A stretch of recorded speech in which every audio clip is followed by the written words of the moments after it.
So, as you probably saw in the thumbnail, I got a new ride for work, a whip, as the kids say nowadays. And yeah, I mean, my old work van was a prominent member of my channel.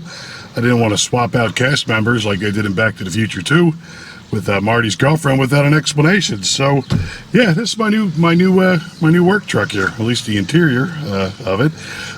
It's a Chevy Silverado 5500 HD Toramax Allison transmission, 2021, I believe it is.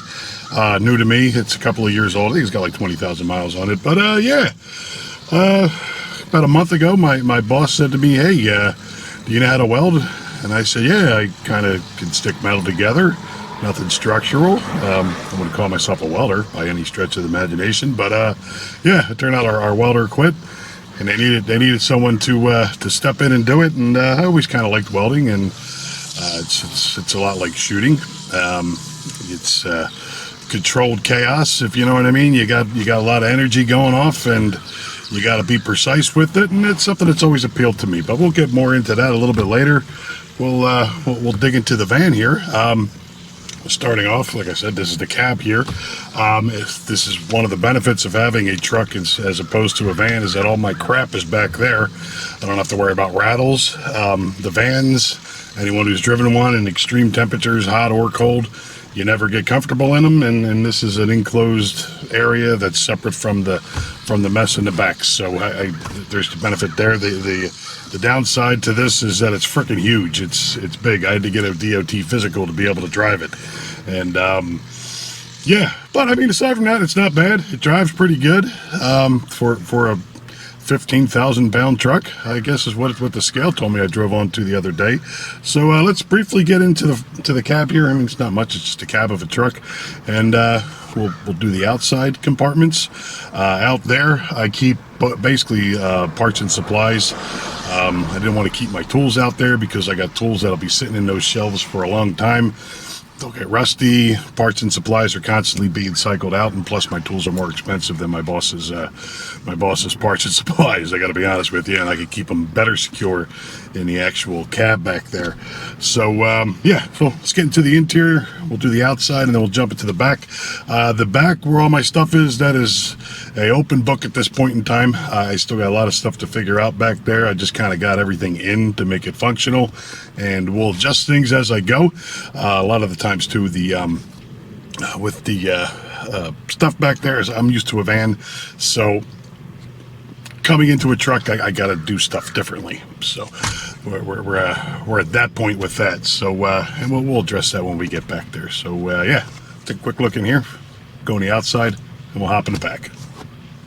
So starting left to right for you guys who drive on the other side of the car, just, I don't know, put your phone up to the mirror so this will all make sense to you. Trailer brakes over here, which I'll never use. Steering wheel. We have a display here, which is actually an Apple CarPlay. I've never had a vehicle with Apple CarPlay, and I really like it. It basically takes your phone screen, puts it up here. Great for navigation. That's definitely a bonus. Your standard climate control bullcrap in the there. I got 3 auxiliaries down here. I'm not sure. I might hook those up eventually to some type of inverter, so I got some quiet AC power in the back. PTO, not hooked up to anything. Probably never use it.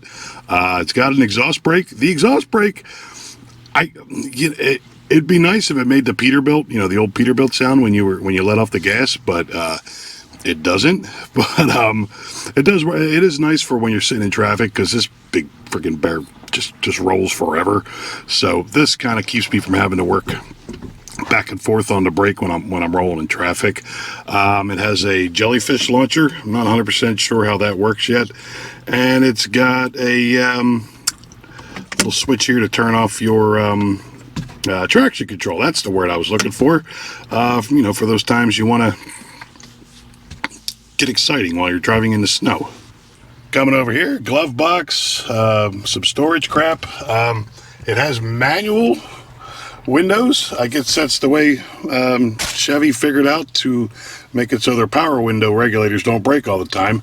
Power locks, which is kind of nice, and the power locks actually work for the locks on the outside of the vehicle too, for the utility cab back there, which is great, because my old one I had for a company I worked for like 15 years ago, you had to walk through and manually lock all the locks. I felt like I was locking up a freaking safe. And yeah, then I got my hand here. That's the guy borrowed a tool from me. I told him he'd get his hand back when I got my tool back. We're still negotiating. All right, well, starting off on the passenger side, door closest to the passenger side door. This is just a catch-all for supplies, brake clean, grinding disc, pig mats, connectors, things like that. Now, next door back, starting at the bottom, these are basically all my welding supplies. Got my rods down there, 7018, 6011, two different sizes. It's kind of basic stuff there, and then just parts.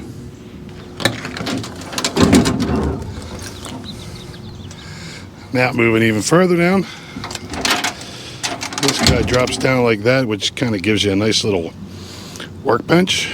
And then I got some more supplies down here and some more parts. And the door all the way in the back is just stuff I couldn't find a place for, so it just got shoved in here. Now getting into the driver's side, top shelf here, this is all my hydraulic press stuff for making hoses. Down here is lifting equipment, set of jumper cables in there because there's no other place to put them. And down here I got my big sockets, hydraulic hoses and plugs, miscellaneous screws and hardware, a new battery, and a battery charger.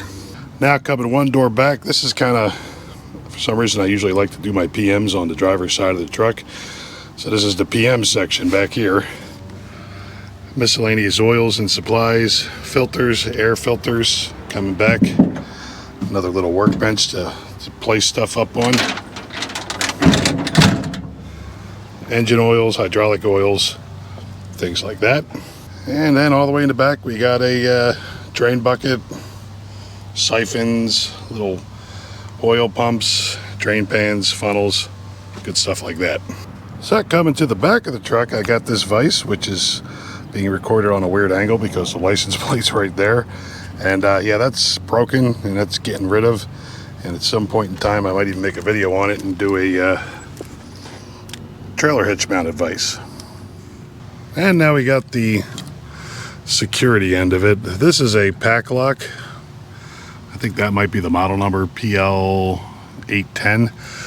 Bosnian Bill and the lock-picking lawyer both reviewed this. And as far as PACLOCKs go to secure your service vehicle, these are apparently the best ones you could buy. It's a little crooked. I kind of put this on in a rush. I'll be fixing that at some point in time in the future. But yeah, security pins, I can't pick it. I'm a novice picker, so I mean, that's good. And yeah, just that thing alone, I don't trust that to secure my stuff. So I had to install this real quick because I had to take this to the shop to get some warranty work done. But the nice thing about it is too, is that it's retained on here, so when you open it you don't have to keep finding a place for this. So coming in the back, in my style, I like to keep my things that I use on a regular basis. Let me turn the light on right there. That's my kid, and that's my wife and my kid, and I keep these pictures here to remind me not to quit working in general. But yeah, keep this here. I usually have a can of brake clean here. I ran out and I got to put a new one in there. But there's my tool bag. Future video, I might be replacing this soon. It's just getting long in the tooth and I kind of need change in my life. Over here I got my TAC-TOTE pouches here, power probe, soldering stuff, multimeter, and my little pouch here for the miscellaneous connectors and jumper cables and stuff I use for electric diagnostics. And I got my little spotlights to keep drivers from running me over. Let's hop up in. All right, looking at the left side here, we got my oxyacetylene hose reel, which shoots out that door there. I haven't hooked this up yet. I know I need flash arresters for this torch. This torch tip doesn't look like it's in any good shape, so I'll have to figure that out at some point in time. I'm not even sure these regulators work, but I got the two tanks here, the acetylene and the oxygen over there. Top shelf here, I just keep my battery powered tools up here for the time being. Like I said, this is kind of a work in progress.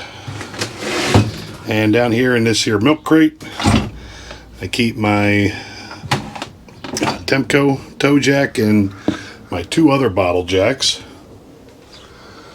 Now swing it over here to the right side or passenger side of the vehicle. I got my hose reel for my compressed air, which I rarely ever use anymore. Towels, again, nice and accessible from the door, so I don't have to climb in and out. Extension cord. And the lighting kind of sucks in here, but I'll be fixing that eventually in the future too. But all my blow mold cases with the the snap-on cage kits and things like that. Nothing too big. And then I got some extra supplies, some towels and some gloves that I got stuffed up in the corner there. And then I got my toolbox from my old van here. I kind of have made a decision that this thing it's ran its lifetime. its lifespan is over. I got a bunch of latches that are broken. This drawer right here, one of the sliders is bent, and I had to screw it to a pallet to get it above. You can't see it, but the wheel well hump over there, I had to kind of get it above that. So I'm still thinking about ideas for that.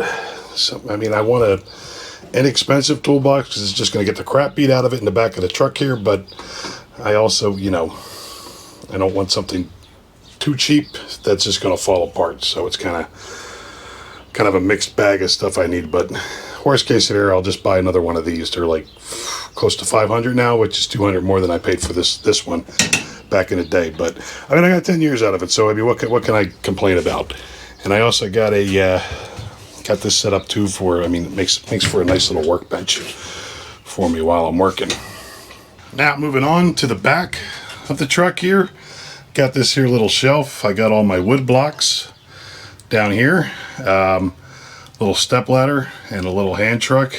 Hand truck doesn't necessarily need to be here. That might end up back in my shed where it was originally, but it's here for now. I got the space, what the heck. So I also got behind the toolbox here, I got a ton of extra room back here for more storage, which is kind of the nice thing about this truck is the fact that I got all this extra room. The thing is, I don't want to take up all this room because I might up in the van again. And over here, I got my big ladder, another hand truck, and my little automotive style floor jack. Tucked back in that corner, just a 5-gallon fuel can for filling up this here welder, another 3-gallon or 2-gallon fuel can, and my jack stands. They're back there because I don't use them all the time. Now, getting into the whole reason why I'm in this truck is basically this here welder right here, which is a Miller Bobcat 225. It is a AC/DC welder, and it's also an 1100 kW generator, which is kind of cool. I mean, if I ever lost power, all the power lines in my neighborhood are underground, so I rarely ever lose power. But if I ever did, I could probably run the fridge for a few hours off of this. So my experience with stick welding. It basically, my first introduction to it was 10th grade metal shop in high school. It was back in the 90s. Back then, you could give teenage lads access to dangerous equipment, and we really didn't hurt each other too much or ourselves. And so that was my introduction to it. After high school, I had a job at a bowling alley. I was a head mechanic, and we various things needed welding on those old Brunswick A2 jetback pin setter machines, especially the pin shakers on the bottom. I'd weld like 3 or 4 of those frames a day just to keep the things running. And yeah, I mean, throughout the years, you know, with working in construction rental equipment and things like that, I've done it. Past 10 years, I haven't really done much actual stick welding. But I mean, it's like riding a bike. You figure it out. And like I said, I'm not a welder by any sense of the imagination. I could take a stick and get two pieces of metal and make them stick together. I hit them with a hammer, and if it doesn't crack or fall off, I think I did a pretty good job, and nothing on welding is going to have anyone's life in their hands. So worst case scenario, I just look dumb if it goes bad. But like I said, I'm being modest. I could stick metal together. So I mean, that's where that is. But yeah, so another thing too, you'll see in the thing I got, I'm 6 foot tall, so the top here, I don't know, probably 6'4", so it's another nice thing too. I got headroom, so I don't have to duck down like I did with the old vans. So yeah. So now carrying on is this here monstrosity of a compressor. I believe this is the Harbor Freight. Actually, I know it's the Harbor Freight, the Central Pneumatic compressor that they sell. I think these are like $1,900, overpriced if you ask me. Like I said, I don't use compressed air much nowadays because I got most of my stuff is electric. But I just got the hose hooked up, which runs down to the reel all the way down here, and it wasn't making pressure, which is, you know, annoying to say the least. It's noisy as hell. The exhaust is falling off. It's missing a bolt over here, which you probably can't see because it's too dark, and then there's it's missing a nut off of the stud, and then somebody put a bolt in here. I kind of inherited this. Yeah, so the other day it wasn't building air pressure. I'm pretty sure it's in the pilot valve, but the problem is that this thing runs lean as hell, and for me to work on it, I got to work on it in here. And we got the exhaust over here. I've roasted my chestnuts while I'm leaning over top of this thing. Meanwhile, it's running lean, and I'm asphyxiating myself with this thing. So I talked to my boss, and I said, I don't need this at all. So I'm going to probably yank this out of here, leave it for somebody who wants it. Definitely not me. And yeah, I'm going to get me just a little 5 CFM electric one. I got the electric here. Like I said, I might put an inverter in here to run it, just run it off the truck battery. But yeah, this is going. And if I have time and if it's not too difficult, I'd like to take this welder and shift it to the middle. Because right now this welder is actually making the whole truck lean this way.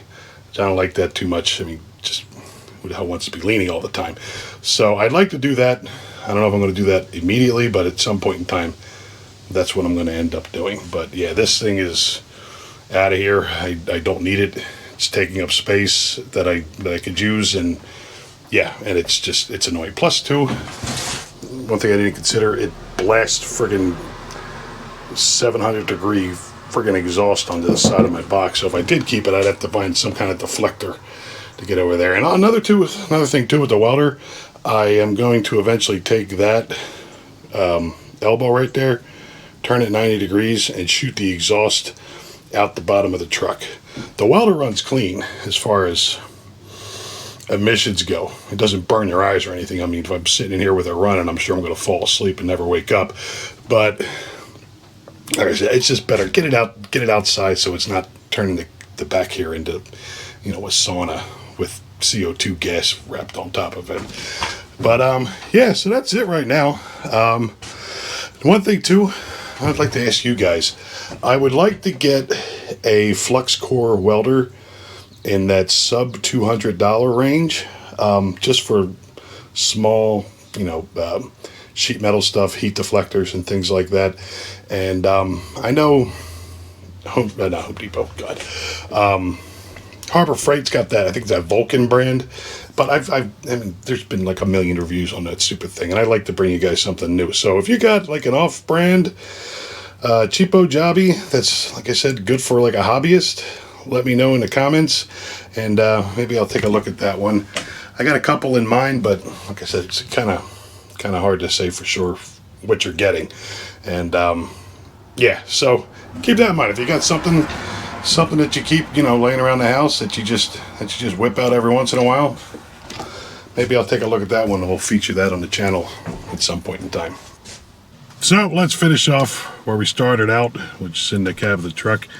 You'll have to excuse my appearance. I just got done cutting the grass and I'm a little sweaty and I need to shave and probably have grass on me. But if you're coming here for eye candy, you need glasses is what I'm getting at. But yeah, so the interior of the truck, like I said, that's kind of a work in progress. I'm just going to work with it as it is, and as I think of different ways that would better suit me, I'll make adjustments back there. The outside stuff, I think that's pretty good as far as the way it's set up now. But you know, everything is subject to change at some point in time. But yeah, so the PACLOck that's on the back there, like I said, two people who are fairly critical of locks said that it was pretty good, so that's why I bought it.